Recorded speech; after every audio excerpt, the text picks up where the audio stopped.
இந்த சேனலில் நான் பைபிளில் இருக்கிற பிரச்சனைகள், கிறிஸ்தவங்களுக்கு இருக்கிற தவறான நம்பிக்கைகளை பற்றியெல்லாம் பல வீடியோக்கள் வெளியிட்டுருக்கேன். அந்த வீடியோக்களை பார்க்குற கிறிஸ்தவங்க பெரும்பாலும் என்னை திட்டுறாங்க. நான் சொல்கிறத ஏற்றுக்கிறதில்ல. ஆனால் இன்றைக்கி இந்த வீடியோவில் நான் பேச போகிற விஷயத்தை கேட்டுட்டு பல கிறிஸ்தவங்க என்னை பாராட்ட போகிறாங்க. நான் சொல்கிறது சரின்னு சொல்ல போகிறாங்க. அதுவும் குறிப்பாக இந்த பென்டிகாஸ்டல் சபைக்கு போகாத மற்ற கிறிஸ்தவங்க இருக்காங்கல்ல, பென்டிகாஸ்டல் சபையின் உபதேசத்தை ஏற்றுக்கொள்ளாதவங்க, அந்த கிறிஸ்தவங்கள்லாம் நான் சொல்கிறது சரி, கரெக்ட் அப்படின்னு சொல்லி என்னை பாராட்ட போகிறாங்க. அப்படி எதை பற்றி நான் பேச போகிறேன் கொஞ்சம் கவனிங்க. கிறிஸ்தவங்களில் இந்த பென்டிகாஸ்டல் கேரிஸ்மேட்டிக் அப்படின்னு ஒரு குரூப் இருக்கிறாங்க.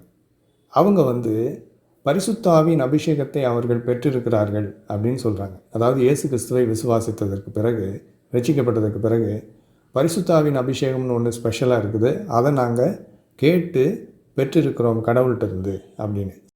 சரி, இவங்க அந்த பரிசுத்த ஆவியின் அபிஷேகம் அனாயிண்டிங்னு சொல்கிறாங்களே, இதை பெற்றிருக்கிறாங்க அப்படிங்கிறதுக்கு என்ன அடையாளம்னு கேட்டால், நாங்கள் அந்நிய பாஷையில் பேசுகிறோம் அப்படின்வாங்க. அந்நிய பாஷைங்கிறது ஒரு வித்தியாசமான ஒரு பாஷை. இந்த பாஷையை நாங்கள் பேசுகிறோம், இதை பரிசுத்த ஆவியானவர் கடவுளே எங்களுக்கு கொடுத்துருக்காரு, இது ஒரு அற்புதமான பாஷை அப்படின்னு சொல்லி பேசிக்கிட்டு இருக்கிறாங்க. அதாவது அவங்க உண்மையிலே இயேசு கிறிஸ்துவை நம்புகிறாங்க அப்படிங்கிறதுக்கும், இயேசு கிறிஸ்து தான் கடவுள் என்பதற்கும் இது ஒரு அடையாளம்னே சொல்கிறாங்க. அந்த பாஷையை வேறு யாராலையும் பேச முடியாது. இயேசுவை நம்புகிற பரிசுத்தாவியை பெற்றவர்களால் மட்டும்தான் பரிசுத்தாவின் அருளோடு அந்த பாஷையை பேச முடியும்னு சொல்கிறாங்க.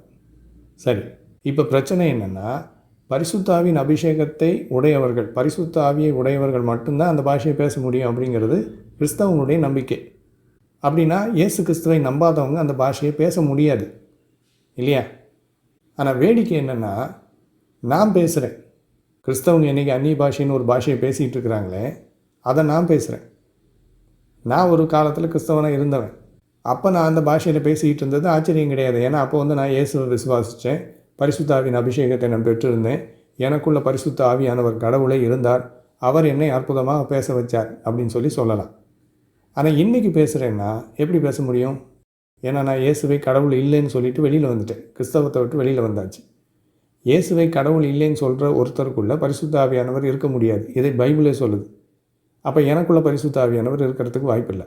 ஆனால் இன்றைக்கும், அன்னைக்கு நான் பேசிக்கிட்டு இருந்தேனே கிறிஸ்தவனாக இருந்தப்போ, அதே அந்நிய பாஷையை பேசுகிறேன். ஓ ராகா பாராக்கா ஷாக்கரா மாரா ராமாரா ஓ ரீதா பாராலா லம்மாலா, இப்படி பல விதங்களில் கிறிஸ்தவங்க எப்படி இப்படிலாம் அந்நிய பாஷைகள் இன்றைக்கி பேசுகிறாங்களோ, சபையில் போய் பார்த்தீங்கன்னா தெரியும். பென்டிகாஸ்டல் சபைக்கு போனீங்கன்னா, ஆவிக்குரிய சபைகள்னு சொல்கிறாங்களே, அந்த சபையில் போய் பாருங்கள், அதில் இருக்கிற பாஸ்டரும் அங்கே வர்ற விசுவாசிகள் எல்லாருமே எப்படி இப்படியெல்லாம் பேசுகிறாங்கன்னு. அப்படி எல்லாமே என்னால் பேச முடியும். சரியா? எப்படி என்னால் முடியுது? இயேசு கிறிஸ்து கடவுள் இல்லைன்னு சொல்கிறேன் இப்போது. அப்படின்னா பரிசுத்த ஆவியானவர் எனக்குள்ளே இருக்கிறதுக்கு வாய்ப்பே கிடையாது. பரிசுத்த ஆவியானவர் இல்லாமலேயே அதே அந்நிய பாஷையை இன்றைக்கி நான் பேசிக்கிட்டு இருக்கிறேன் அப்படின்னா அதுலேருந்து என்ன புரியுது? இந்த அந்நிய பாஷை என்பது ஒரு போலியான பாஷை.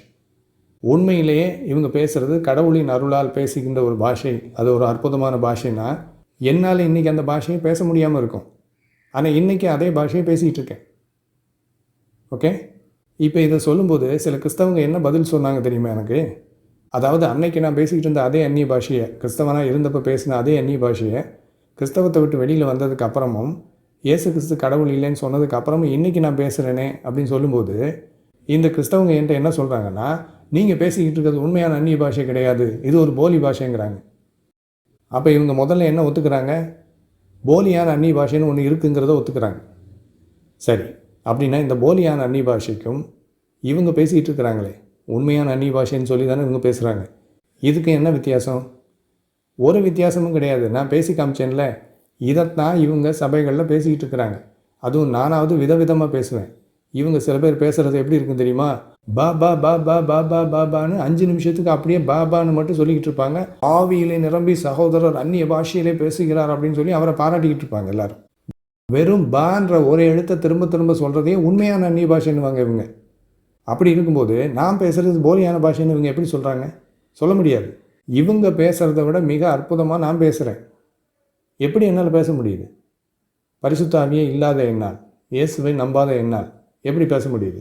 எப்படின்னா, இந்த பாஷையை பேசுகிறதுக்கு உங்களுக்கு கடவுள் நம்பிக்கை தேவையில்லை, கடவுளும் தேவையில்லை, ஒன்றும் தேவையில்லை. இது ஒரு போலி பாஷை, இது மனிதர்கள் இவங்களே உருவாக்கிக்கிட்ட ஒரு உளறல் பாஷை. பைபிளில் சொல்லியிருக்குதே அந்நிய பாஷைன்னு, உண்மையிலே அப்படிப்பட்ட ஒரு அந்நிய பாஷை அன்னைக்கு பேசுனாங்களா இல்லையாங்கிறதுக்கு எந்த விதமான ஆதாரமும் இன்னைக்கு கிடையாது. ஒருவேளை அப்படி ஒரு அற்புதமான பாஷையை அன்னைக்கு பேசியிருந்தாங்கன்னு எடுத்துக்கிட்டாலும் அந்த பாஷையை இன்றைக்கி இருக்கிற கிறிஸ்தவங்களால் பேச முடியல. அப்படின்னா இது எதை நிரூபிக்குது? இவங்க யாருக்குள்ளேயும் பரிசுத்த ஆவியானவர்னு எதுவும் கிடையாது.